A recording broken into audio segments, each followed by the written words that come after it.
मान ले कि जेल जाना पड़े, चाहे उन्हें यातनाएं सहनी पड़े, लेकिन उन्होंने उनसे कहा भी गया कि आप अपना वो सॉफ्ट करें तो हम आपकी उनको कम कर सकते हैं, शायद मांडे नहीं जाना पड़ेगा, देश निकाला नहीं होगा, लेकिन उन्होंने वो नहीं किया। और उसी के साथ साथ वो समाज सुधारक भी थे, उन्होंने समाज की सेवा की। मैं इस मंच पर यहाँ पर आकर अपने को एक बड़ी ही असमंजस की स्थिति में समझता हूँ। मैं धन्यवाद देता हूँ माननीय गृह मंत्री जी का, मुख्यमंत्री जी का, उप मुख्यमंत्री का, सभी लोगों का जिन्होंने मेरे बारे में कहा। सत्य क्या है ये तो शायद मुझे भी नहीं मालूम पूरा। मेरे बारे में आप ऐसी धारणा रखते हैं, मैं इसके लिए आपको नमन करता हूँ। मेरे पास शब्द भी नहीं है कि मैं आप लोगों को धन्यवाद दे सकूं।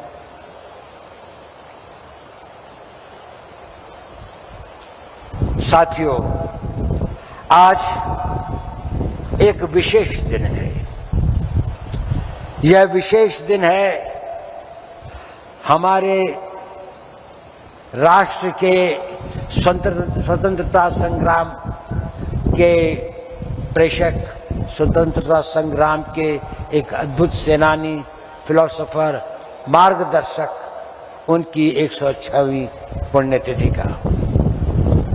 ये मेरा सौभाग्य है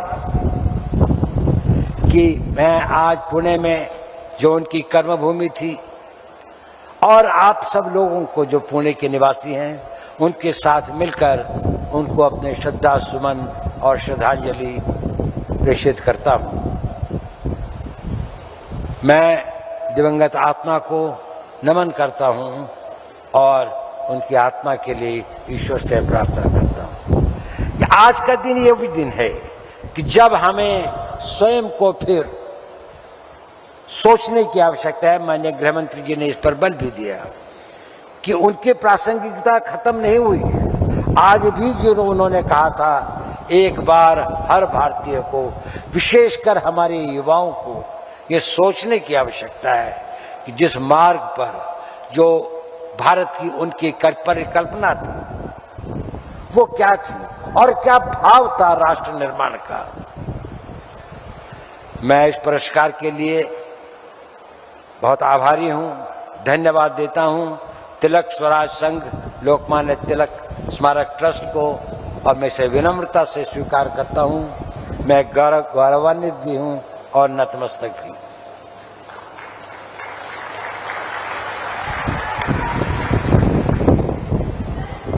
लोकमान्य तिलक जी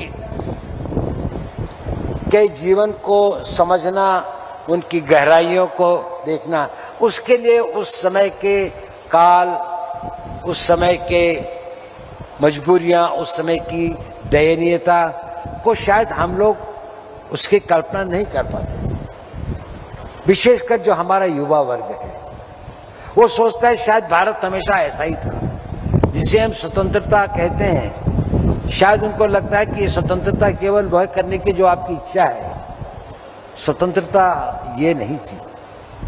जिन लोगों ने स्वतंत्रता के लिए अपने प्राणों को न्यौछावर किया, जिन लोगों ने इसके लिए संघर्ष किया, जिन लोगों ने हमें इसका नेतृत्व दिया, लोकमान्य तिलक उसके सिरमौर थे। उसके उनका जो व्यक्तित्व था, उनका जो समय था, उस वक्त तक वो आवाज उठाने की हिम्मत बहुत लोगों में नहीं थी। लोगों में एक त्रासदी थी, एक पीड़ा थी, एक वेदना थी, एक करा रहा था समाज। लेकिन जो चाहते भी थे कुछ बोलना, वो यही कहते थे कि हम किसी तरह से कोई रास्ता निकालें, बातचीत करके, इनके कुछ संयम का प्रयोग करके, लेकिन वो कठिन रास्ता मुकाबला करके और इसको जीत के ले। ये शायद ये इसका नेतृत्व और इसका भाव उन्होंने ही देश को दिया। दास्ता की बेड़ियों को उन्होंने झंझोड़ने के लिए देश के युवकों और देश की जनता में एक नई चेतना और पौरुष का प्रादुर्भाव किया। अब चाहे उनका त्याग, और उनकी सेवा, चाहे महाराष्ट्र का प्लेग हो जिसमें उनके अपने पुत्र 21 वर्षीय विश्वनाथ को भी अपने प्राण देने पड़े, लेकिन उसके बाद भी वह पुणे छोड़ के नहीं गए। यहाँ पर लोगों को यातना थी, उन्होंने सोचा ये मेरा कर्तव्य भी है, वो समाज सेवी भी थे। और ये पुणे तो एक धरती, इसके अंदर में ये वीरों की धरती भी है। यहाँ पर छत्रपति महाराज, शिवाजी महाराज, पेशवा बाजीराव, मालाजी मासुरे, मुरारजी भाई देशपांडे जैसे कई वीर योद्धाओं ने अपनी वीरता का वो उदाहरण और वो मापदंड रखे हैं जो इतिहास में एक अद्वितीय है। और उसके साथ साथ ही यह एक विचारकों की, समाज सुधारकों की भी धरती रही है। यहाँ पर महर्षि करमरी, गोपाल कृष्ण गोखले, गोपाल गणेश आगरकर, सेनापति बापट आदि जो हैं वो सभी हमारी श्रद्धा के पात्र हैं। और इसके पीछे यदि आप देखें तो इन दोनों धाराओं की जो उत्पत्ति, जो उद्गम है, वो थी भारत की सांस्कृतिक और धार्मिक विश्वास उन लोगों का, और उस पर उनका एक पूर्ण वो चाहे योद्धा थे तब भी उनको अपनी संस्कृति, अपने धर्म, अपने संस्कार, अपने उसका बहुत बड़ा मान भी था और ज्ञान भी था। लोकमान्य तिलक जी के बारे में अगर हम देखें तो वो इन तीनों धाराओं का सम्मिश्रण करते हैं। उनमें शौर्य और दृढ़ संकल्प भी था, वीरता और शौर्य का वो तंत्र उसमें समाहित था, जिसमें वो अंग्रेज सरकार को चुनौती देते थे और कहते थे कि स्वतंत्रता मेरा जन्म सिद्ध अधिकार है। चाहे उनको मान ले कि जेल जाना पड़े, चाहे उन्हें यातनाएं सहनी पड़े, लेकिन उन्होंने उनसे कहा भी गया कि आप अपना वो सॉफ्ट करें तो हम आपकी उनको कम कर सकते हैं, शायद मांडे नहीं जाना पड़ेगा, देश निकाला नहीं होगा, लेकिन उन्होंने वो नहीं किया। और उसी के साथ साथ वो समाज सुधारक भी थे। उन्होंने समाज की सेवा की, चाहे वो प्लेग था, चाहे बीमारी थी, चाहे लोगों में यातनाएं थी। और इसके साथ साथ ही वो एक विचारक, चिंतक और धार्मिक पुरुष थे। उन्होंने जो गीता का वो लिखा, तो उनकी विशेषता ये है कि वो इन तीनों धाराओं का एक सम्मिश्रण थे, एक त्रिवेणी थी, जिसके अंदर में ये तीनों धाराएं प्रबल थी और हर एक अपने रूप में एक उसका कोई हमें दूसरा उदाहरण नहीं मिलता। गृहमंत्री जी ने कहा कि उनकी पुस्तक फिर से हम लोग पढ़ें, जो उन्होंने गीता का सार अपने उसके अंदर में लिखा है, जो वो है तो पढ़ने लायक है, जीवन को एक नई दिशा देता है। पुणे से एक छोटा सा संबंध मेरा भी है। आज से लगभग 76 वर्ष पूर्व मैं इस शहर में आया था, जब मेरे पिता आर्मी में यहाँ पर पोस्टेड थे। शायद इस सभागार में बहुत कम लोग होंगे जो उससे पहले, या कुछ ही लोग होंगे जो उससे पहले पुणे में आए होंगे जब मैं आया, और मैंने अपना स्कूल की पढ़ाई यहीं से शुरू की।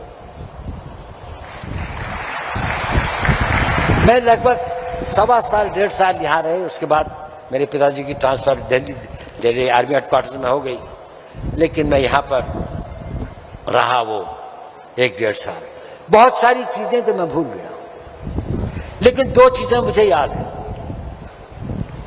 एक तो है हर मंगलवार को मेरी माँ का मुझे लेके चतुर्सिंगी देवी के मंदिर में जाना। वो हमारे यहाँ एक तरह की बड़ी मोटी सी रोटी बनाते, उसको रोट कहते हैं, उसको काटते थे, मीठी होती थी उसके अंदर में, उसका भोग चढ़ाते थे और कुछ और चीज़ों का भोग चढ़ाते, जो घर में आके हम लोग खाते थे तो हमें अच्छा लगता था। उनकी बड़ी आस्था थी। और दूसरी थी कि हमारे स्कूल में एक परंपरा थी कि प्रार्थना के बाद में एक असेंबली होती थी, जिसमें कोई वरिष्ठ टीचर कुछ व्याख्यान देते थे 10-15 मिनट के लिए, किसी मोरालिटी के इशू पर, किसी महापुरुष के जीवन पर, विद्यार्थियों के कर्तव्य के, कुछ भी अच्छी बातों पर। हमारे हिंदी के एक बहुत ही अच्छे, वो थे बहुत अच्छे वक्ता भी थे, उन्होंने लोकमान्य तिलक के जीवन पर एक व्याख्यान दिया था, और उसके बाद में पुणे के अंदर में उनका बारे में मुझे पता लगा। तो मेरा पहला जो एक्सपोजर हुआ लोकमान्य तिलक जी के जीवन के बारे में 5 साल की उम्र स्कूल में हुआ। मैं कल्पना भी नहीं कर सकता था कि 76 ईयर्स के बाद मैं फिर इसी पूना की धरती पर किसी दिन उनकी स्मृति में बनाए हुए पुरस्कार को प्राप्त करने के लिए यहां पर हाजिर हूं। ये मेरा सौभाग्य भी है। साथियों, उनके योगदान को समझने के लिए हमें टाइम क्लॉक में पीछे जाना पड़ेगा। कैसा समय था। हल्की हल्की अब कहते हैं बड़ी प्रॉब्लम्स थी, शायद ये नहीं रहा। आजकल के लोग जो अपने राइट्स की बात करते हैं उनको ये नहीं पता कि इन राइट्स को अगर हम मिसयूज करेंगे तो शायद जिन लोगों ने इन राइट्स के लिए अपना इतना सर्वस्व त्याग किया उनकी आत्मा को कितना कष्ट पहुंचेगा। हिंदी में पहला गद्य साहित्य में एक नाटक लिखा गया। उसका नाम था भारत दुर्दशा। 1850 में भारतेंदु हरिश्चंद्र, जिन्होंने हिंदी में गद्य लिखने की परंपरा शुरू की थी। उससे पहले पोइट्री थी, कविताएं लिखी जाती थी, साहित्य के अंदर में गद्य लिखने का वो नहीं था। 1-2 पहले प्रयास हुए थे लेकिन वो कामयाब नहीं हुई। उसको यदि आप पढ़ें, उसमें उन्होंने एक चित्रण किया है कि भारत की क्या अवस्था थी, कितनी यातना थी, कितनी वेदना थी, कितना अत्याचार था, और उसके बाद भी किसी में आवाज उठाने की हिम्मत नहीं थी।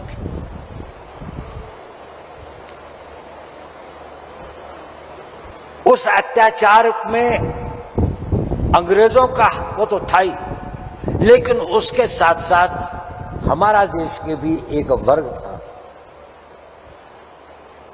जो शायद इस बात को नहीं समझता था कि देश की स्वतंत्रता और उसके लिए वो अपने निजी स्वार्थों के लिए उसका अपोजिशन करते हैं या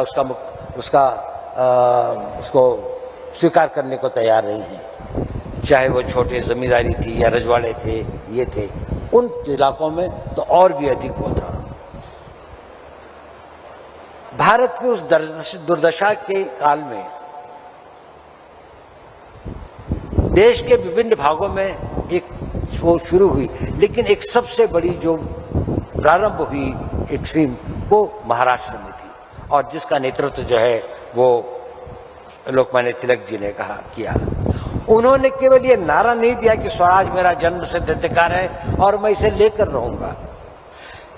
ये उनका सिंहनाद था। ये एक नए इतिहास की रचना का एक बड़ा विजन था, और इसमें महत्वपूर्ण स्पष्टता ये तो था ही कि मैं स्वराज मेरा जन्मसिद्ध अधिकार है। उससे बड़ा जो वाक्य जो क्लॉज था वो ये था, और मैं इसे लेकर रहूंगा। ये धारणा जो थी उनकी, ये विश्वास जो था उनका, और ये मनोबल जो था उनका, वो चाहते थे कि देश के हर नागरिक का ऐसा ही मनोबल बने कि मैं इसे लेकर ही रहूंगा। हमें बताया गया है कि आज भी वो बहुत प्रासंगिक हैं। यदि अगर वो आज होते तो क्या कहते, तो हमें क्या नया स्लोगन देते, एक नया युद्ध घोष देते, तो शायद वो कहते कि भारत को सशक्त और विकसित बनाना मेरा जन्म सिद्ध कर्तव्य है और मैं इसे करके ही रहूंगा। आज का अगर हमारा यूथ, आज का अगर हमारा भारत का हर वो, कि अगर इतने कष्ट, इतनी सदियों की पीड़ा के बाद अगर देश को आजादी मिली है तो मैं इसको शक्तिशाली बनाकर ही रहूंगा। मैं इसे जीवन के आखिरी सांस तक मैं इसके लिए जो भी कर सकूंगा करूंगा। इस भावना को अगर आज हम अपने समाज में, अपने युवाओं में, अपने आने वाली पीढ़ियों में अगर वो कर सके तो ये हमारा बहुत बड़ा कंट्रीब्यूशन होगा। बहुत बड़ी बात कही गई थी कि वो लोकमान्य तिलक जी का ये विचार था कि जब तक जनता के अंदर में वो विचार नहीं आए, वो सेंटिमेंट क्रिएट नहीं होगा, राष्ट्र भाव का सेंटिमेंट क्रिएट नहीं होगा, जहां पर आप अपनी सभी इच्छाओं को गौण करके राष्ट्र हित को सर्वोपरि समझें, तब तक राष्ट्र का निर्माण और राष्ट्र का विकास और राष्ट्र की सुरक्षा संभव नहीं होगी। देखिए, हम लोग स्ट्रैटेजी में लोग मुझसे अक्सर पूछते हैं कि क्या करना चाहिए, तो काफी कंफ्यूजन होता है, कई रास्ते दिखाई देते हैं, कौन सा सही है एक भ्रम की दशा में होती है। तो उसे हम कहते हैं वेड एनालिसिस, कि जीवन के अंदर में अपेक्षाएं, आशाएं, इच्छाएं, आकांक्षाएं तो सभी की होती है, और हम सभी इंसान हैं तो सभी तरह की होती है, लेकिन हम वेड एनालिसिस करते हैं, वाइटल क्या है, एसेंशियल क्या है, डिजायरेबल क्या है। और यदि राष्ट्र सेवा हमारे लिए वाइटल है, अगर राष्ट्र को शक्तिशाली बनाना हमारे लिए वाइटल है, तो उसके सामने सारी इच्छाएं जो हैं वो गौण हो जाती हैं। एसेंशियल और डिजायरेबल वो होती हैं, वो गलत नहीं होती, शायद उसका कुछ लेजिटिमेट वो भी हो, परंतु क्योंकि वह नेशनल इंटरेस्ट के आड़े आती हैं, तो हम उस किसी राह में नहीं जाएंगे जो कि हमारे राष्ट्र को नुकसान पहुंचाता है, चाहे मेरा उसमें निजी फायदा हो, चाहे उसमें मेरे वर्ग का, मेरी गांव का, मेरे जाति का, कुछ भी हो, लेकिन अगर वो राष्ट्र हित में नहीं है तो वो मेरे हित में नहीं है। आज अगर हम लोकमान्य तिलक जी के इस पुण्यतिथि के अवसर पर एक नया संकल्प ने, एक नए भारत को बनाने के लिए, इसे शक्तिशाली करने के लिए, तो हमारे लिए शायद ये हम एक नए इतिहास का निर्माण करें। भारत अभी वहां नहीं पहुंचा है जहां उसे होना चाहिए। ऐसा लगता है कि शायद हम स्वतंत्र हैं तो हमारे ऊपर सारी जिम्मेदारियां खत्म हो गई हैं। आज भी भारत को बाहर से भी और अंदर से भी बहुत अधिक चुनौतियां हैं। भारत का विकास से सभी लोग बहुत आनंदित हों ऐसा नहीं है। भारत का विकास कई लोगों के लिए, कई देशों के लिए, कई इंटरेस्ट के लिए, उनके लिए ये घातक है और हमें उसका मुकाबला करना है। उसके लिए हमारे को एक दृढ़ता के साथ संशय को हटाकर, तो संशयात्मा विनाशाय, संशय में मत पड़िए, एक बार एक ही चीज को सोचिए, देश के इंटरेस्ट को सोचिए, देश के इंटरेस्ट में काम करिए, अपनी हर उसको आप आगे बढ़ाने के लिए अगर एकजुट होकर चलें तो उतनी दूर भी नहीं है। आज हम बहुत भाग्यशाली हैं, हमारे देश में एक ऐसा नेतृत्व है, हमारे देश के अंदर एक ऐसा वातावरण है कि जहां पर हम अपने आप को शक्तिशाली बना सकते हैं। माननीय मोदी जी, माननीय अमित शाह जी, सभी लोग इतने एकजुट होकर काम करें। मुझे तो गृह मंत्री जी के साथ काफी क्लोजली काम करने का सौभाग्य मिला है। मैंने उनकी देश हित के प्रति जो कमिटमेंट देखी है, उनका जो विश्वास देखा है और उनकी जो दृढ़ता देखी है और क्लियर विजन, और कभी किसी असमंजस उनको नहीं होता, वो बड़ी श्रद्धा के पात्र है। मैं कहता हूँ उन्होंने, हमारा तो एक लिमिटेड काम होता है, लेकिन जो उन्होंने देश के लिए किया है, जो प्रधानमंत्री जी ने देश के लिए किया है, ये शायद इस देश को बहुत आगे बढ़ाएगा। हमें उसको आगे बढ़ाने की कोशिश करनी चाहिए। देखिए, एक बहुत बड़े हिंदी के कवि थे, कुछ लोगों ने यहाँ पर वो कविताएं पढ़ी, हमारे उप मुख्यमंत्री जी ने भी कही, तो बहुत अच्छा था। उनका नाम था रामधारी सिंह दिनकर। गुलामी के टाइम पर उन्होंने एक कविता लिखी थी। मैं चाहता हूं कि हम सब लोग समय मिले तो एक छोटी सी कविता है, 15, 16, 20 लाइन की, उसको पढ़े तो, और उसका नाम है आग की भीख। उसमें उन्होंने कई बातें लिखी हैं और अच्छी कविता है, रोंगटे हिला देने वाली कविता है, लेकिन उसमें कुछ सोचने का विषय भी था। और कवि जो है ईश्वर से प्रार्थना कर रहा है, भीख मांग रहा है, वो ईश्वर से वरदान मांगने के लिए जाता है, तो कहता है क्या चाहिए मुझे, कि तम वेदनी किरण का संधान मांगता हूं। तम अंधेरे को कहते हैं, जो तम को वेद सके, जो अंधेरे से थ्रू मुझे क्या कहते हैं हम लोग उसको, जिसको नाइट विजन जिसे दे सके, तो तम वेदिनी किरण का संचार मांगता हूं, जड़ता विनाश को फिर भूचाल मांगता हूं।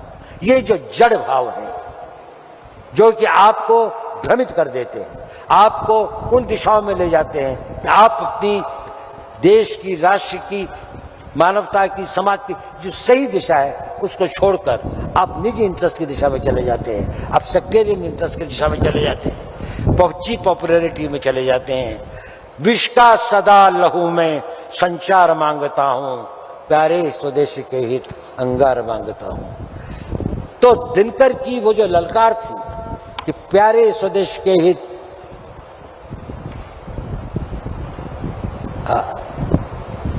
विष का सदा लहू में संचार मांगता हूं, तूफान मांगता हूं, विस्फोट मांगता हूं, चढ़ती जवानियों का श्रृंगार मांगता हूं। आज का जो यौवन है, आज का जो यूथ है, वो अपने आप को समर्पित करे, पूर्ण रूप से ये सोचे कि मैं राष्ट्र हित में ही करूंगा। अगर मेरे छोटे मोटे इंटरेस्ट हो भी, चाहे कुछ हो, उनको मैं नजरअंदाज करूंगा, वो बात की बात है। अभी तो देश को बनाना है, ये वो समय है जो हम गंवा नहीं सकते। ये एक विंडो ऑफ अपॉर्चुनिटी इस देश के इतिहास में आई है और मुझे आशा है कि हम लोग इसको कामयाब सिद्ध होंगे और अपना एक नया इतिहास बनाएंगे। बहुत बहुत धन्यवाद। जय हिंद, जय भारत। के माननीय गृह मंत्री आदरणीय श्री अमित शाह जी, महाराष्ट्र के मुख्यमंत्री माननीय श्री देवेंद्र फडणवीस जी, उप मुख्यमंत्री माननीय श्री एकनाथ शिंदे जी, उप मुख्यमंत्री माननीय श्रीमती सुनेत्रताई पवार जी, तिलक स्वराज स्मारक ट्रस्ट के अध्यक्ष डॉक्टर रोहित तिलक और इस ट्रस्ट के अन्य सदस्यगण, मंच पर आसीन सभी महानुभावगण और इस सभा में उपस्थित गणमान्य देवियों और सज्जनों, आप सबको मेरा अभिवादन।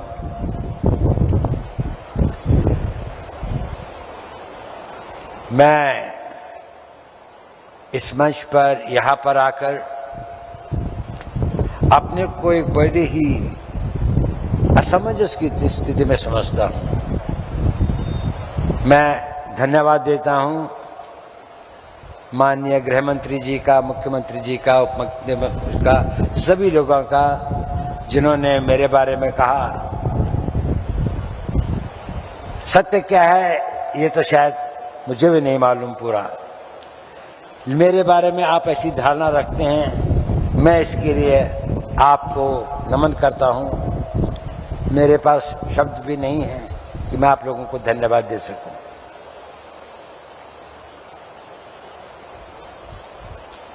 साथियों, आज एक विशेष दिन है।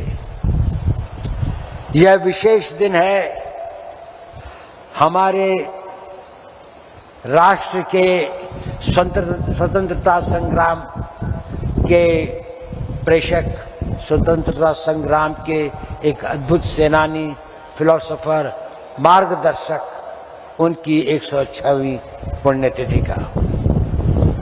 यह मेरा सौभाग्य है कि मैं आज पुणे में, जो उनकी कर्मभूमि थी, और आप सब लोगों को जो पुणे के निवासी हैं, उनके साथ मिलकर उनको अपने श्रद्धा सुमन और श्रद्धांजलि प्रेषित करता हूं। मैं दिवंगत आत्मा को नमन करता हूं और उनकी आत्मा के लिए ईश्वर से प्रार्थना करता हूं। आज का दिन ये भी दिन है कि जब हमें स्वयं को फिर सोचने की आवश्यकता है। माननीय गृह मंत्री जी ने इस पर बल भी दिया कि उनकी प्रासंगिकता खत्म नहीं हुई है। आज भी जो उन्होंने कहा था, एक बार हर भारतीय को, विशेषकर हमारे युवाओं को ये सोचने की आवश्यकता है कि जिस मार्ग पर जो भारत की उनकी परिकल्पना थी वो क्या थी और क्या भाव था राष्ट्र निर्माण का। मैं इस पुरस्कार के लिए बहुत आभारी हूँ, धन्यवाद देता हूँ तिलक स्वराज संघ लोकमान्य तिलक स्मारक ट्रस्ट को, और मैं इसे विनम्रता से स्वीकार करता हूँ। मैं गौरवान्वित भी हूँ और नतमस्तक भी।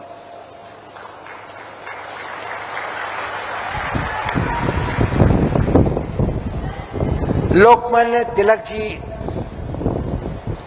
के जीवन को समझना, उनकी गहराइयों को देखना, उसके लिए उस समय के काल, उस समय के मजबूरियां, उस समय की दयनीयता को शायद हम लोग उसकी कल्पना नहीं कर पाते। विशेषकर जो हमारा युवा वर्ग है, वो सोचता है शायद भारत हमेशा ऐसा ही था, जिसे हम स्वतंत्रता कहते हैं। शायद उनको लगता है कि ये स्वतंत्रता केवल वह करने की जो आपकी इच्छा है। स्वतंत्रता ये नहीं थी। जिन लोगों ने स्वतंत्रता के लिए अपने प्राणों को न्यौछावर किया, जिन लोगों ने इसके लिए संघर्ष किया, जिन लोगों ने हमें इसका नेतृत्व दिया, लोकमान्य तिलक उसके सिरमौर थे। उनका जो व्यक्तित्व था, उनका जो समय था, उस वक्त तक वो आवाज उठाने की हिम्मत बहुत लोगों में नहीं थी। लोगों में एक त्रासदी थी, एक पीड़ा थी, एक वेदना थी, एक करा रहा था समाज। लेकिन जो चाहते भी थे कुछ बोलना, वो यही कहते थे कि हम किसी तरह से कोई रास्ता निकालें, बातचीत करके, इनके कुछ संयम का प्रयोग करके, लेकिन वो कठिन रास्ता मुकाबला करके और इसको जीत के ले। ये शायद ये इसका नेतृत्व और इसका भाव उन्होंने ही देश को दिया। दास्ता की बेड़ियों को उन्होंने झंझोड़ने के लिए देश के युवकों और देश की जनता में एक नई चेतना और पौरुष का प्रादुर्भाव किया। अब चाहे उनका त्याग और उनकी सेवा, चाहे महाराष्ट्र का प्लेग हो, जिसमें उनके अपने पुत्र 21 वर्षीय विश्वनाथ को भी अपने प्राण देने पड़े, लेकिन उसके बाद भी वह पुणे छोड़ के नहीं गए। यहाँ पर लोगों को यातना थी, उन्होंने सोचा ये मेरा कर्तव्य भी है, वो समाज सेवी भी थे। और ये पुणे तो एक धरती,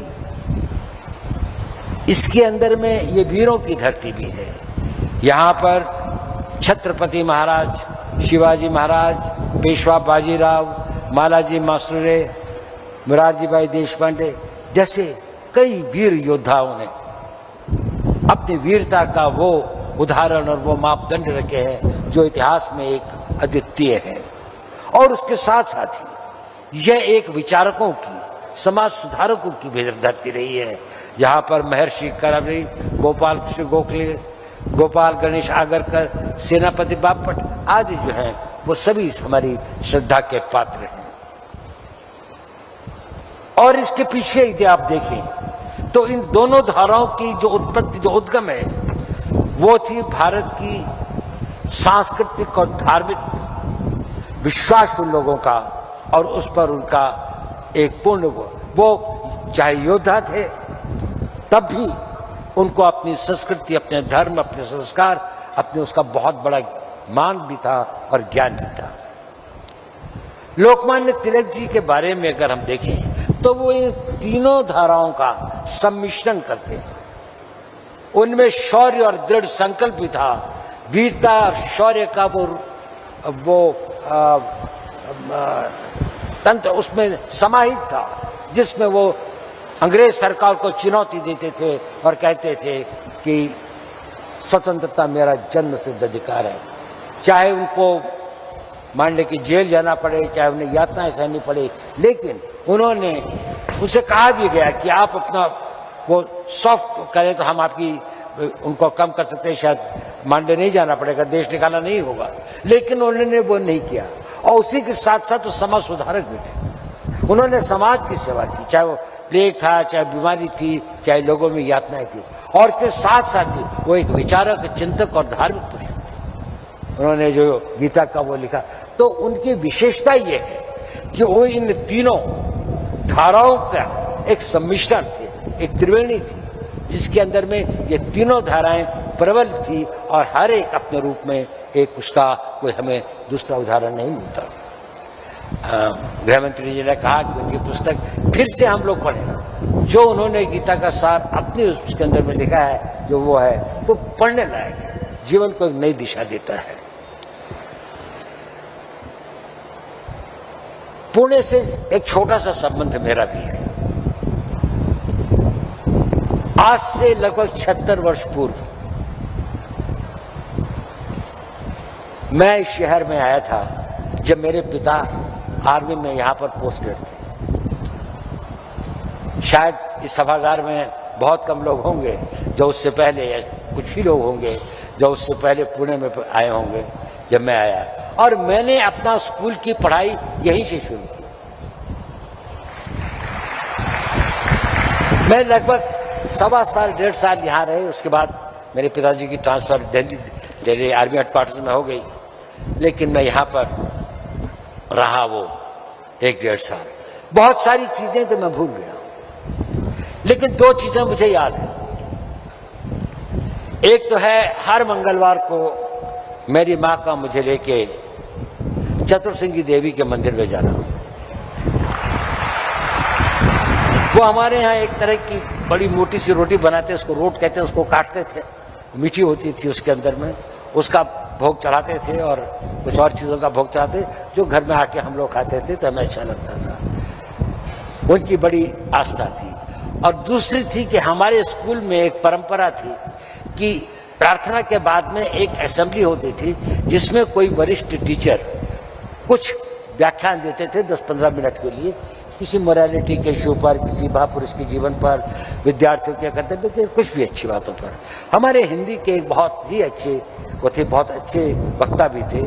उन्होंने लोकमान्य तिलक के जीवन पर एक व्याख्यान दिया था और उसके बाद में पूना के अंदर में उनका बारे में मुझे पता लगा। तो मेरा पहला जो एक्सपोजर हुआ लोकमान्य तिलक जी के जीवन के बारे में 5 साल की उम्र स्कूल में हुआ। मैं कल्पना भी नहीं कर सकता था कि 76 ईयर्स के बाद मैं फिर इसी पूना की धरती पर किसी दिन उनकी स्मृति में बनाए हुए पुरस्कार को प्राप्त करने के लिए यहाँ पर हाजिर हूँ। ये मेरा सौभाग्य भी है। साथियों, उनके योगदान को समझने के लिए हमें टाइम क्लॉक में पीछे जाना पड़ेगा। कैसा समय था,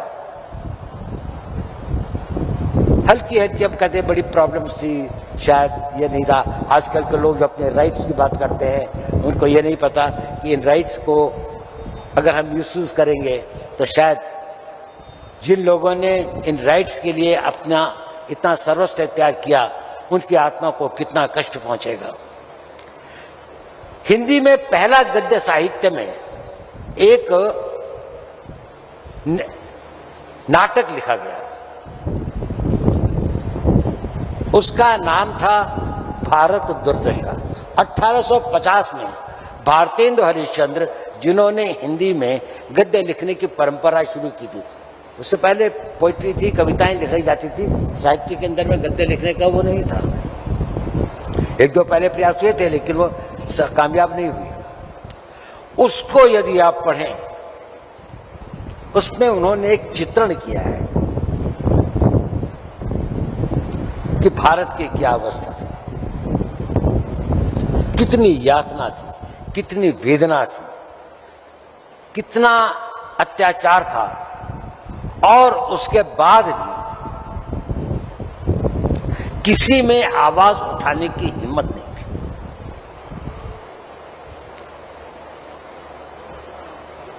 उस अत्याचार में अंग्रेजों का वो तो था ही, लेकिन उसके साथ साथ हमारा देश के भी एक वर्ग था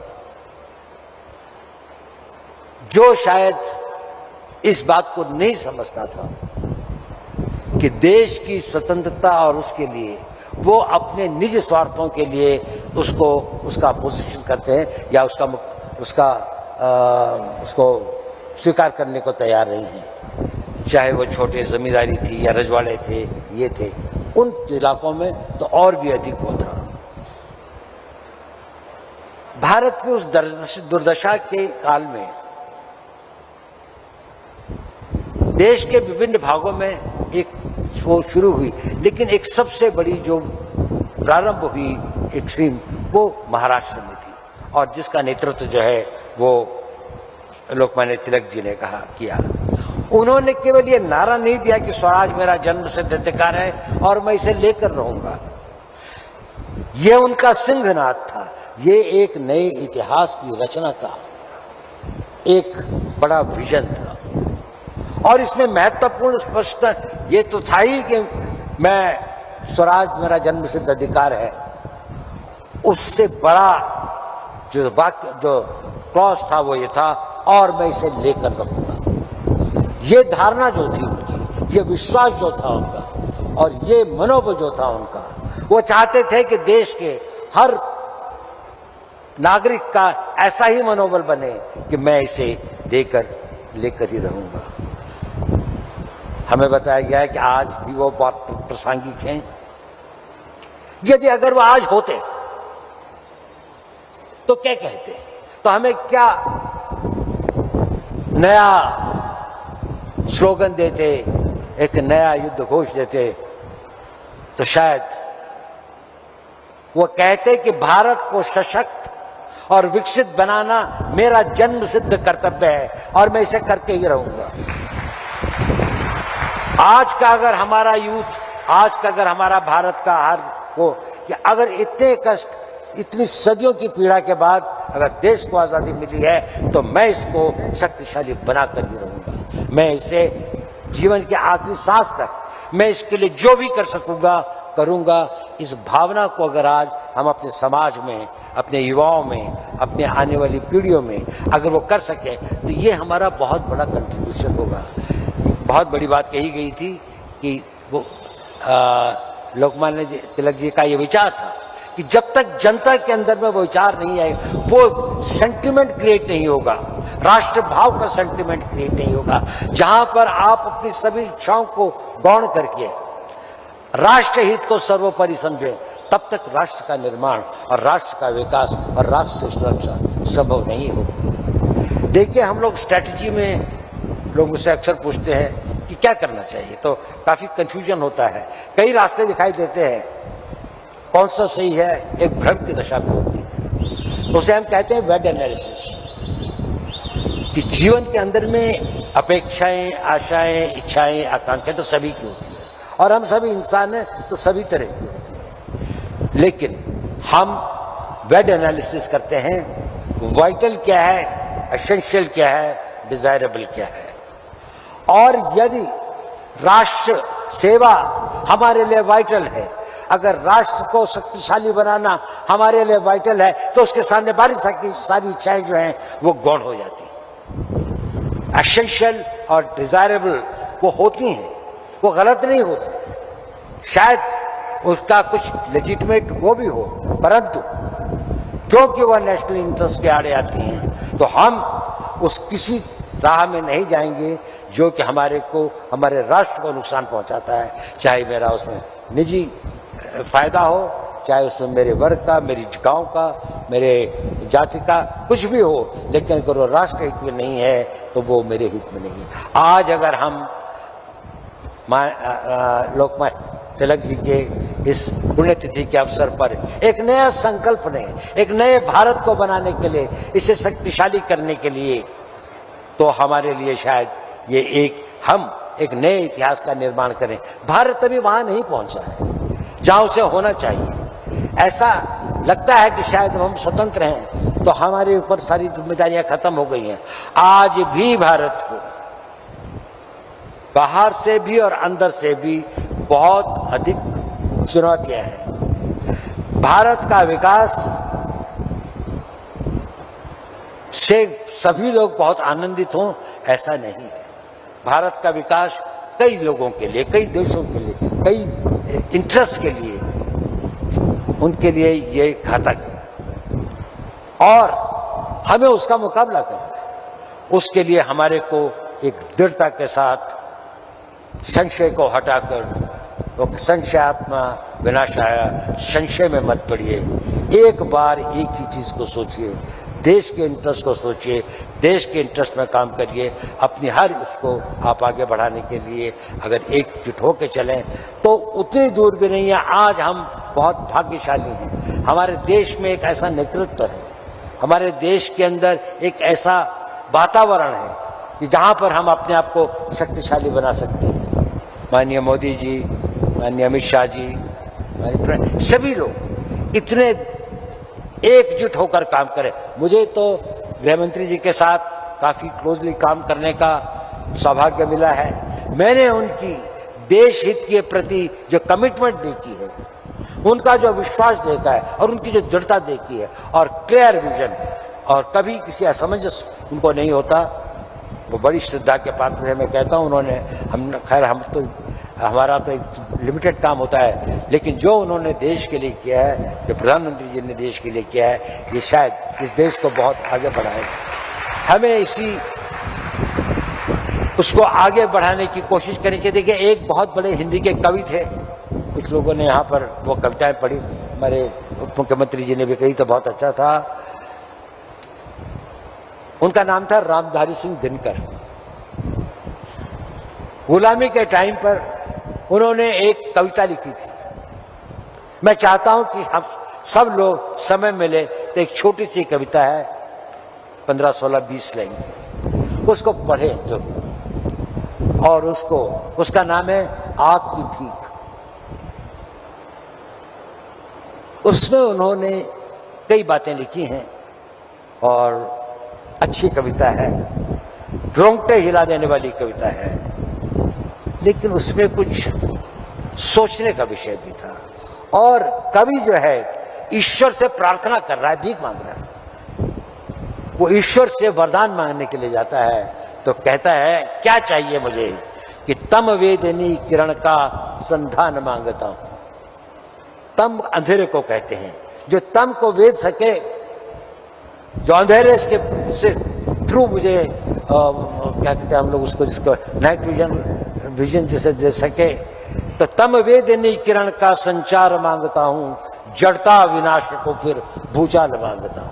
ये जो जड़ भाव है जो कि आपको भ्रमित कर देते हैं, आपको उन दिशाओं में ले जाते हैं कि आप अपनी देश की, राष्ट्र की, मानवता की, समाज की जो सही दिशा है उसको छोड़कर आप निजी इंटरेस्ट की दिशा में चले जाते हैं, आप सेक्टेरियन इंटरेस्ट की दिशा में चले जाते हैं, चीप पॉपुलैरिटी में चले जाते हैं। विष का सदा लहू में संचार मांगता हूं, प्यारे स्वदेश के हित अंगार मांगता हूं। तो दिनकर की वो जो ललकार थी कि प्यारे स्वदेश के हित,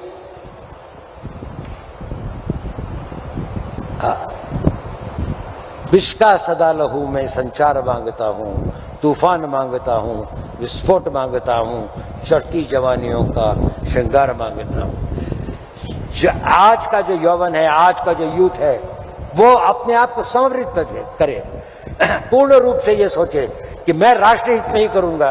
अगर मेरे छोटे मोटे इंटरेस्ट हो भी, चाहे कुछ हो, उनको मैं नजरअंदाज करूंगा, वो बात की बात है। अभी तो देश को बनाना है, ये वो समय है जो हम गंवा नहीं सकते। ये एक विंडो ऑफ अपॉर्चुनिटी इस देश के इतिहास में आई है और मुझे आशा है कि हम लोग इसमें कामयाब सिद्ध होंगे और अपना एक नया इतिहास बनाएंगे।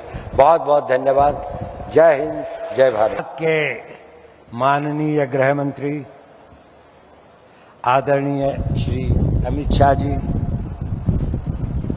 महाराष्ट्र के मुख्यमंत्री माननीय श्री देवेंद्र फडणवीस जी, उप मुख्यमंत्री माननीय श्री एकनाथ शिंदे जी, उप मुख्यमंत्री माननीय श्रीमती सुनेत्रताई पवार जी, तिलक स्वराज स्मारक ट्रस्ट के अध्यक्ष डॉक्टर रोहित तिलक और इस ट्रस्ट के अन्य सदस्यगण, मंच पर आसीन सभी महानुभावगण और इस सभा में उपस्थित गणमान्य देवियों और सज्जनों, आप सबको मेरा अभिवादन।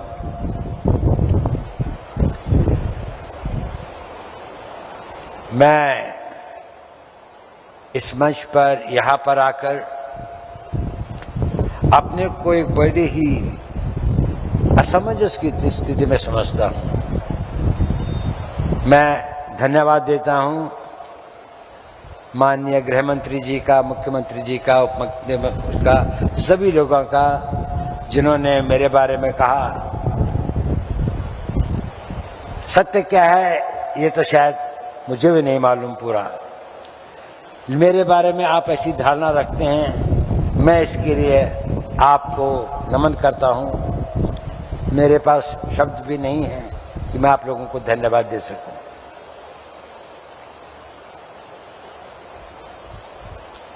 साथियों, आज एक विशेष दिन है। यह विशेष दिन है हमारे राष्ट्र के स्वतंत्रता संग्राम के प्रेषक, स्वतंत्रता संग्राम के एक अद्भुत सेनानी, फिलोसोफर, मार्गदर्शक, उनकी 106वीं पुण्यतिथि का। ये मेरा सौभाग्य है कि मैं आज पुणे में, जो उनकी कर्मभूमि थी, और आप सब लोगों को जो पुणे के निवासी हैं, उनके साथ मिलकर उनको अपने श्रद्धा सुमन और श्रद्धांजलि प्रेषित करता हूं। मैं दिवंगत आत्मा को नमन करता हूं और उनकी आत्मा के लिए ईश्वर से प्रार्थना करता हूं। आज का दिन ये भी दिन है कि जब हमें स्वयं को फिर सोचने की आवश्यकता है। माननीय गृह मंत्री जी ने इस पर बल भी दिया कि उनकी प्रासंगिकता खत्म नहीं हुई है। आज भी जो उन्होंने कहा था, एक बार हर भारतीय को, विशेषकर हमारे युवाओं को, ये सोचने की आवश्यकता है कि जिस मार्ग पर जो भारत की उनकी परिकल्पना थी वो क्या थी और क्या भाव था राष्ट्र निर्माण का। मैं इस पुरस्कार के लिए बहुत आभारी हूं, धन्यवाद देता हूं तिलक स्वराज संघ, लोकमान्य तिलक स्मारक ट्रस्ट को, और मैं इसे विनम्रता से स्वीकार करता हूं। मैं गौरवान्वित भी हूं और नतमस्तक भी।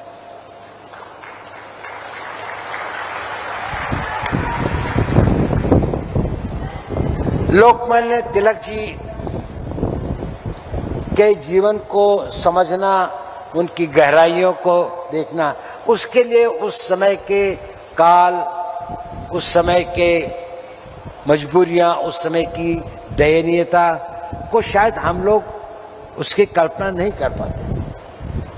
विशेषकर जो हमारा युवा वर्ग है, वो सोचता है शायद भारत हमेशा ऐसा ही था, जिसे हम स्वतंत्रता कहते हैं। शायद उनको लगता है कि स्वतंत्रता केवल वह करने की जो आपकी इच्छा है। स्वतंत्रता ये नहीं थी। जिन लोगों ने स्वतंत्रता के लिए अपने प्राणों को न्यौछावर किया, जिन लोगों ने इसके लिए संघर्ष किया, जिन लोगों ने हमें इसका नेतृत्व दिया, लोकमान्य तिलक उसके सिरमौर थे। उसके, उनका जो व्यक्तित्व था, उनका जो समय था, उस वक्त तक वो आवाज उठाने की हिम्मत बहुत लोगों में नहीं थी। लोगों में एक त्रासदी थी, एक पीड़ा थी, एक वेदना थी, एक करा रहा था समाज। लेकिन जो चाहते भी थे कुछ बोलना, वो यही कहते थे कि हम किसी तरह से कोई रास्ता निकालें, बातचीत करके, इनके कुछ संयम का प्रयोग करके, लेकिन वह कठिन रास्ता मुकाबला करके और इसको जीत के ले। ये शायद ये इसका नेतृत्व और इसका भाव उन्होंने ही देश को दिया। दास्ता की बेड़ियों को उन्होंने झंझोड़ने के लिए देश के युवकों और देश की जनता में एक नई चेतना और पौरुष का प्रादुर्भाव किया। अब चाहे उनका त्याग और उनकी सेवा, चाहे महाराष्ट्र का प्लेग हो, जिसमें उनके अपने पुत्र 21 वर्षीय विश्वनाथ को भी अपने प्राण देने पड़े, लेकिन उसके बाद भी वह पुणे छोड़ के नहीं गए। यहाँ पर लोगों को यातना थी, उन्होंने सोचा ये मेरा कर्तव्य भी है। वो समाज सेवी भी थे और ये पुणे तो एक धरती, इसके अंदर में ये वीरों की धरती भी है।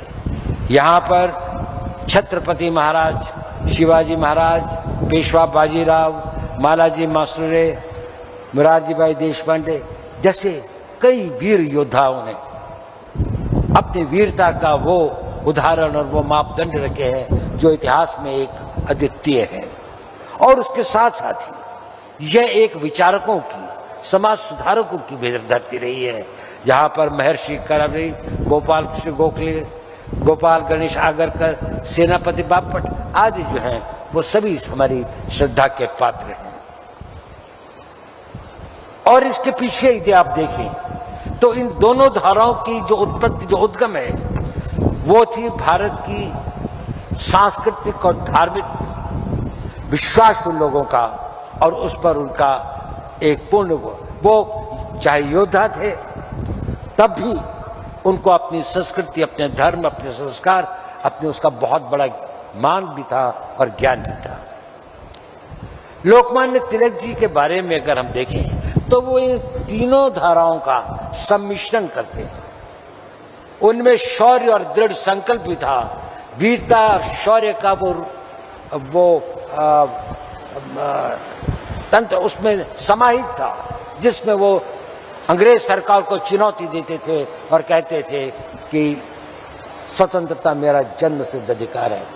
चाहे उनको मान ले कि जेल जाना पड़े, चाहे उन्हें यातनाएं सहनी पड़े, लेकिन उन्होंने उनसे कहा भी गया कि आप अपना वो सॉफ्ट करें तो हम आपकी उनको कम कर सकते हैं, शायद मांडे नहीं जाना पड़ेगा, देश निकालना नहीं होगा, लेकिन उन्होंने वो नहीं किया। और उसी के साथ साथ तो समाज सुधारक भी थे, उन्होंने समाज की सेवा की, चाहे वो प्लेग था, चाहे बीमारी थी, चाहे लोगों में यातनाएं थी। और इसके साथ साथ ही वो एक विचारक, चिंतक और धार्मिक पुरुष, उन्होंने जो गीता का वो लिखा, तो उनकी विशेषता ये है कि वो इन तीनों धाराओं का एक सम्मिश्रण थे, एक त्रिवेणी थी, जिसके अंदर में ये तीनों धाराएं प्रबल थी और हर एक अपने रूप में एक उसका कोई हमें दूसरा उदाहरण नहीं मिलता। गृहमंत्री जी ने कहा कि उनकी पुस्तक फिर से हम लोग पढ़ें, जो उन्होंने गीता का सार अपने उसके अंदर में लिखा है, जो वो है तो पढ़ने लायक है, जीवन को एक नई दिशा देता है। पुणे से एक छोटा सा संबंध मेरा भी है। आज से लगभग 76 वर्ष पूर्व मैं इस शहर में आया था, जब मेरे पिता आर्मी में यहां पर पोस्टेड थे। शायद इस सभागार में बहुत कम लोग होंगे जो उससे पहले, या कुछ ही लोग होंगे जो उससे पहले पुणे में आए होंगे जब मैं आया, और मैंने अपना स्कूल की पढ़ाई यहीं से शुरू की। मैं लगभग 1.25 साल 1.5 साल यहाँ रहे, उसके बाद मेरे पिताजी की ट्रांसफर दिल्ली आर्मी हेडक्वार्टर्स में हो गई, लेकिन मैं यहाँ पर रहा वो 1-1.5 साल। बहुत सारी चीजें तो मैं भूल गया, लेकिन 2 चीजें मुझे याद है। एक तो है हर मंगलवार को मेरी माँ का मुझे लेके चतुर्सिंगी देवी के मंदिर में जाना। वो हमारे यहाँ एक तरह की बड़ी मोटी सी रोटी बनाते, उसको रोट कहते हैं, उसको काटते थे, मीठी होती थी, उसके अंदर में उसका भोग चढ़ाते थे और कुछ और चीज़ों का भोग चढ़ाते, जो घर में आके हम लोग खाते थे, तो हमें अच्छा लगता था। उनकी बड़ी आस्था थी। और दूसरी थी कि हमारे स्कूल में एक परंपरा थी कि प्रार्थना के बाद में एक असेंबली होती थी, जिसमें कोई वरिष्ठ टीचर कुछ व्याख्यान देते थे 10-15 मिनट के लिए, किसी मोरालिटी के इशू पर, किसी महापुरुष के जीवन पर, विद्यार्थियों के कर्तव्य के, कुछ भी अच्छी बातों पर। हमारे हिंदी के एक बहुत ही अच्छे, वो थे बहुत अच्छे वक्ता भी थे, उन्होंने लोकमान्य तिलक के जीवन पर एक व्याख्यान दिया था, और उसके बाद में पुणे के अंदर में उनका बारे में मुझे पता लगा। तो मेरा पहला जो एक्सपोजर हुआ लोकमान्य तिलक जी के जीवन के बारे में 5 साल की उम्र स्कूल में हुआ।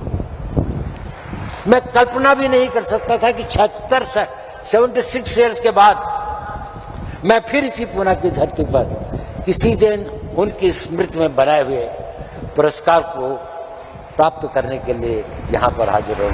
ये मेरा सौभाग्य भी है। साथियों, उनके योगदान को समझने के लिए हमें टाइम क्लॉक में पीछे जाना पड़ेगा।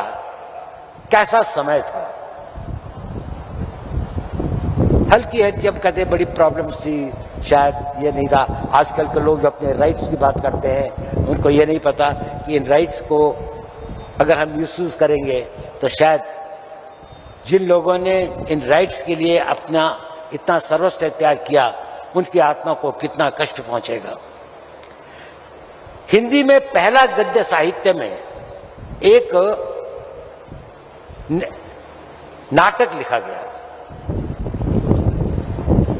उसका नाम था भारत दुर्दशा। 1850 में भारतेंदु हरिश्चंद्र, जिन्होंने हिंदी में गद्य लिखने की परंपरा शुरू की थी, उससे पहले पोइट्री थी, कविताएं लिखी जाती थी, साहित्य के अंदर में गद्य लिखने का वो नहीं था। एक दो पहले प्रयास हुए थे लेकिन वो कामयाब नहीं हुई। उसको यदि आप पढ़ें, उसमें उन्होंने एक चित्रण किया है कि भारत की क्या अवस्था थी, कितनी यातना थी, कितनी वेदना थी, कितना अत्याचार था, और उसके बाद भी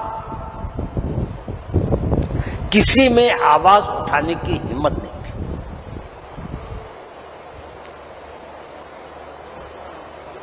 उस अत्याचार में अंग्रेजों का वो तो था ही, लेकिन उसके साथ साथ हमारा देश के भी एक वर्ग था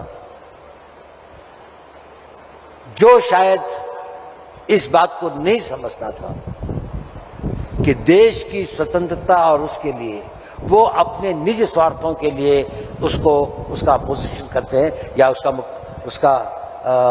उसको स्वीकार करने को तैयार नहीं है। चाहे वो छोटे जमींदारी थी या रजवाड़े थे, ये थे, उन इलाकों में तो और भी अधिक वो था। भारत की उस दुर्दशा के काल में देश के विभिन्न भागों में एक वो शुरू हुई, लेकिन एक सबसे बड़ी जो प्रारंभ हुई एक स्ट्रीम वो महाराष्ट्र में थी, और जिसका नेतृत्व जो है वो लोकमान्य तिलक जी ने किया। उन्होंने केवल ये नारा नहीं दिया कि स्वराज मेरा जन्मसिद्ध अधिकार है और मैं इसे लेकर रहूंगा, ये उनका सिंहनाद था। ये एक नए इतिहास की रचना का एक बड़ा विजन था, और इसमें महत्वपूर्ण स्पष्ट ये तो था ही कि मैं स्वराज मेरा जन्मसिद्ध अधिकार है, उससे बड़ा जो वाक्य जो क्लॉज था वो ये था, और मैं इसे लेकर रहूंगा। ये धारणा जो थी उनकी, ये विश्वास जो था उनका, और ये मनोबल जो था उनका, वो चाहते थे कि देश के हर नागरिक का ऐसा ही मनोबल बने कि मैं इसे लेकर ही रहूंगा। हमें बताया गया है कि आज भी वो बात प्रासंगिक है। यदि अगर वो आज होते तो क्या कहते, तो हमें क्या नया स्लोगन देते, एक नया युद्ध घोष देते, तो शायद वो कहते कि भारत को सशक्त और विकसित बनाना मेरा जन्म सिद्ध कर्तव्य है और मैं इसे करके ही रहूंगा। आज का अगर हमारा यूथ, आज का अगर हमारा भारत का हर को, कि अगर इतने कष्ट, इतनी सदियों की पीड़ा के बाद अगर देश को आजादी मिली है तो मैं इसको शक्तिशाली बनाकर ही रहूंगा। मैं इसे जीवन के आखिरी सांस तक मैं इसके लिए जो भी कर सकूंगा करूंगा। इस भावना को अगर आज हम अपने समाज में, अपने युवाओं में, अपने आने वाली पीढ़ियों में अगर वो कर सके तो ये हमारा बहुत बड़ा कंट्रीब्यूशन होगा। बहुत बड़ी बात कही गई थी कि वो लोकमान्य तिलक जी का ये विचार था कि जब तक जनता के अंदर में वो विचार नहीं आएगा, वो सेंटिमेंट क्रिएट नहीं होगा, राष्ट्र भाव का सेंटिमेंट क्रिएट नहीं होगा, जहां पर आप अपनी सभी इच्छाओं को गौण करके राष्ट्र हित को सर्वोपरि समझें, तब तक राष्ट्र का निर्माण और राष्ट्र का विकास और राष्ट्र की सुरक्षा संभव नहीं होगी। देखिए, हम लोग स्ट्रैटेजी में लोग मुझसे अक्सर पूछते हैं कि क्या करना चाहिए, तो काफी कंफ्यूजन होता है, कई रास्ते दिखाई देते हैं, कौन सा सही है, एक भ्रम की दशा में होती है। तो उसे हम कहते हैं वेड एनालिसिस, कि जीवन के अंदर में अपेक्षाएं, आशाएं, इच्छाएं, आकांक्षाएं तो सभी की होती है, और हम सभी इंसान हैं तो सभी तरह की होती है। लेकिन हम वेड एनालिसिस करते हैं, वाइटल क्या है, एसेंशियल क्या है, डिजायरेबल क्या है। और यदि राष्ट्र सेवा हमारे लिए वाइटल है, अगर राष्ट्र को शक्तिशाली बनाना हमारे लिए वाइटल है, तो उसके सामने सारी इच्छाएं जो हैं वो गौण हो जाती हैं। एसेंशियल और डिजायरेबल वो होती हैं, वो गलत नहीं होती, शायद उसका कुछ लेजिटिमेट वो भी हो, परंतु क्योंकि वह नेशनल इंटरेस्ट के आड़े आती हैं, तो हम उस किसी राह में नहीं जाएंगे जो कि हमारे राष्ट्र को नुकसान पहुंचाता है, चाहे मेरा उसमें निजी फायदा हो, चाहे उसमें मेरे वर्ग का, मेरी गांव का, मेरे जाति का कुछ भी हो, लेकिन अगर वो राष्ट्र हित में नहीं है तो वो मेरे हित में नहीं है। आज अगर हम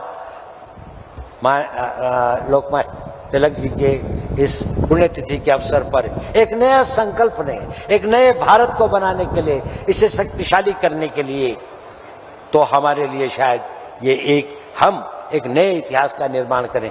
भारत अभी वहां नहीं पहुंचा है जहां उसे होना चाहिए। ऐसा लगता है कि शायद हम स्वतंत्र हैं तो हमारे ऊपर सारी जिम्मेदारियां खत्म हो गई हैं।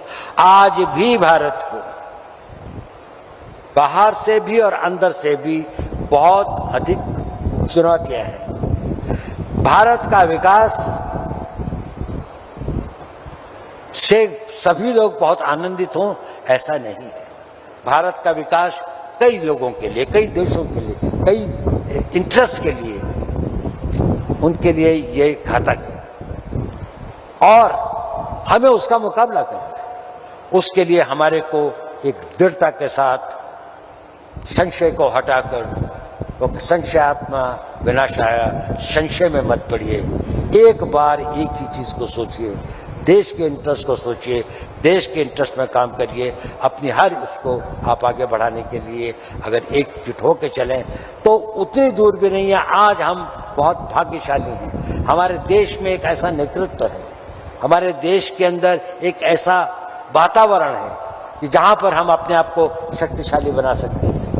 माननीय मोदी जी, माननीय अमित शाह जी, सभी लोग इतने एकजुट होकर काम करें। मुझे तो गृह मंत्री जी के साथ काफी क्लोजली काम करने का सौभाग्य मिला है। मैंने उनकी देश हित के प्रति जो कमिटमेंट देखी है, उनका जो विश्वास देखा है और उनकी जो दृढ़ता देखी है और क्लियर विजन, और कभी किसी असमंजस उनको नहीं होता, वो बड़ी श्रद्धा के पात्र है। मैं कहता हूँ उन्होंने हमारा तो एक लिमिटेड काम होता है, लेकिन जो उन्होंने देश के लिए किया है, जो प्रधानमंत्री जी ने देश के लिए किया है, ये शायद इस देश को बहुत आगे बढ़ाएगा।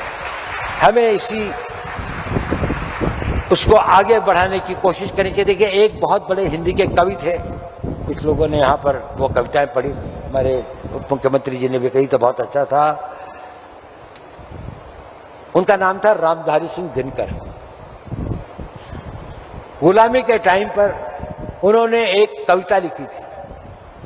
मैं चाहता हूं कि हम सब लोग समय मिले तो एक छोटी सी कविता है, 15, 16, 20 लाइन की, उसको पढ़ें तो, और उसका नाम है आग की भीख। उसमें उन्होंने कई बातें लिखी हैं और अच्छी कविता है, रोंगटे हिला देने वाली कविता है, लेकिन उसमें कुछ सोचने का विषय भी था। और कवि जो है ईश्वर से प्रार्थना कर रहा है, भीख मांग रहा है। वो ईश्वर से वरदान मांगने के लिए जाता है तो कहता है, क्या चाहिए मुझे कि तम वेदनी किरण का संधान मांगता हूं। तम अंधेरे को कहते हैं, जो तम को वेद सके, जो अंधेरे से थ्रू मुझे क्या कहते हैं हम लोग उसको, जिसको नाइट विजन जिसे दे सके, तो तम वेदनी किरण का संचार मांगता हूं, जड़ता विनाश को फिर भूचाल मांगता हूं। ये जो जड़ भाव है, जो कि आपको भ्रमित कर देते हैं, आपको उन दिशाओं में ले जाते हैं कि आप अपनी देश की, राष्ट्र की, मानवता की, समाज की जो सही दिशा है उसको छोड़कर आप निजी इंटरेस्ट की दिशा में चले जाते हैं, आप सेक्टेरियन इंटरेस्ट की दिशा में चले जाते हैं, पहुंची पॉपुलैरिटी में चले जाते हैं। विष का सदा लहू में संचार मांगता हूं, प्यारे स्वदेश के हित अंगार मांगता हूं। तो दिनकर की वो जो ललकार थी कि प्यारे स्वदेश के हित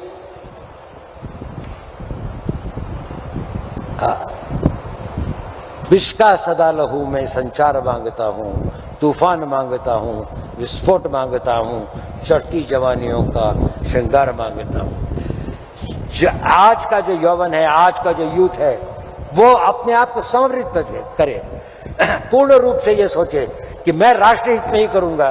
अगर मेरे छोटे मोटे इंटरेस्ट हो भी, चाहे कुछ हो, उनको मैं नजरअंदाज करूंगा, वो बात की बात है। अभी तो देश को बनाना है, ये वो समय है जो हम गंवा नहीं सकते। ये एक विंडो ऑफ अपॉर्चुनिटी इस देश के इतिहास में आई है और मुझे आशा है कि हम लोग इसमें कामयाब सिद्ध होंगे और अपना एक नया इतिहास बनाएंगे। बहुत बहुत धन्यवाद। जय हिंद, जय भारत। के माननीय गृह मंत्री आदरणीय श्री अमित शाह जी, महाराष्ट्र के मुख्यमंत्री माननीय श्री देवेंद्र फडणवीस जी, उप मुख्यमंत्री माननीय श्री एकनाथ शिंदे जी, उप मुख्यमंत्री माननीय श्रीमती सुनेत्रताई पवार जी, तिलक स्वराज स्मारक ट्रस्ट के अध्यक्ष डॉक्टर रोहित तिलक और इस ट्रस्ट के अन्य सदस्यगण, मंच पर आसीन सभी महानुभावगण और इस सभा में उपस्थित गणमान्य देवियों और सज्जनों, आप सबको मेरा अभिवादन।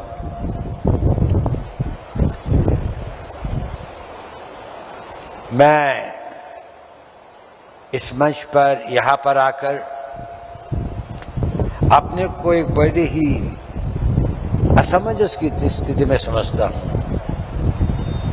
मैं धन्यवाद देता हूँ माननीय गृह मंत्री जी का, मुख्यमंत्री जी का, उप मुख्यमंत्री का, सभी लोगों का जिन्होंने मेरे बारे में कहा। सत्य क्या है ये तो शायद मुझे भी नहीं मालूम पूरा। मेरे बारे में आप ऐसी धारणा रखते हैं, मैं इसके लिए आपको नमन करता हूँ। मेरे पास शब्द भी नहीं है कि मैं आप लोगों को धन्यवाद दे सकूं।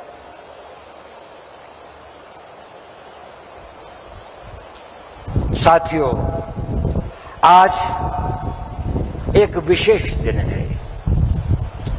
यह विशेष दिन है हमारे राष्ट्र के स्वतंत्रता संग्राम के प्रेषक, स्वतंत्रता संग्राम के एक अद्भुत सेनानी, फिलोसोफर, मार्गदर्शक, उनकी 106वीं पुण्यतिथि का। ये मेरा सौभाग्य है कि मैं आज पुणे में, जो उनकी कर्मभूमि थी, और आप सब लोगों को जो पुणे के निवासी हैं, उनके साथ मिलकर उनको अपने श्रद्धा सुमन और श्रद्धांजलि प्रेषित करता हूँ।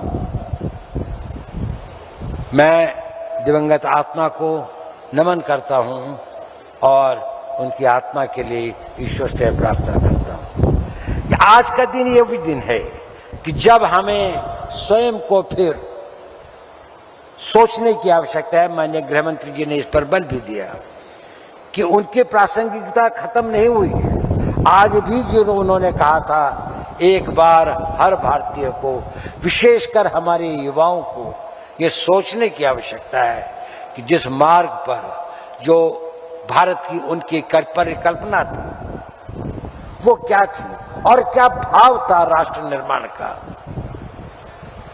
मैं इस पुरस्कार के लिए बहुत आभारी हूं, धन्यवाद देता हूं तिलक स्वराज संघ, लोकमान्य तिलक स्मारक ट्रस्ट को, और मैं इसे विनम्रता से स्वीकार करता हूं। मैं गौरवान्वित भी हूं और नतमस्तक भी।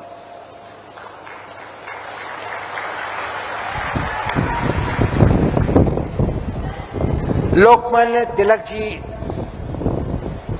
के जीवन को समझना, उनकी गहराइयों को देखना, उसके लिए उस समय के काल, उस समय के मजबूरियां, उस समय की दयनीयता को शायद हम लोग उसकी कल्पना नहीं कर पाते। विशेषकर जो हमारा युवा वर्ग है, वो सोचता है शायद भारत हमेशा ऐसा ही था, जिसे हम स्वतंत्रता कहते हैं। शायद उनको लगता है कि ये स्वतंत्रता केवल वह करने की जो आपकी इच्छा है।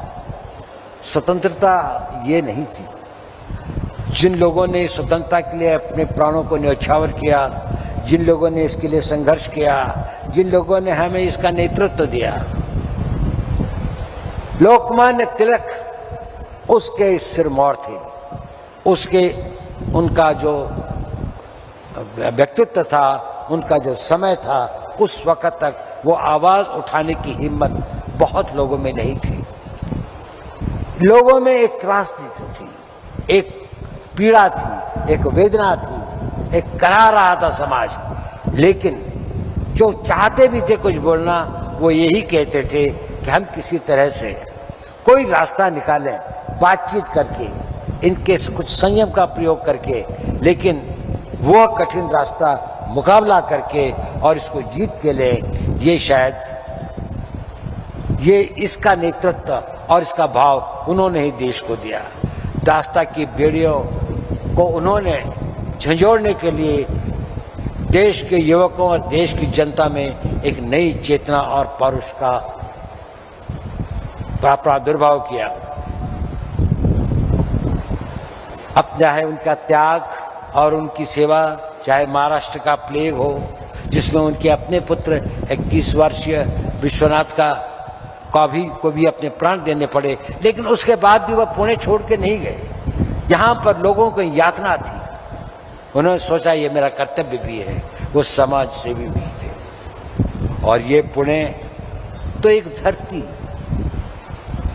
इसके अंदर में ये वीरों की धरती भी है।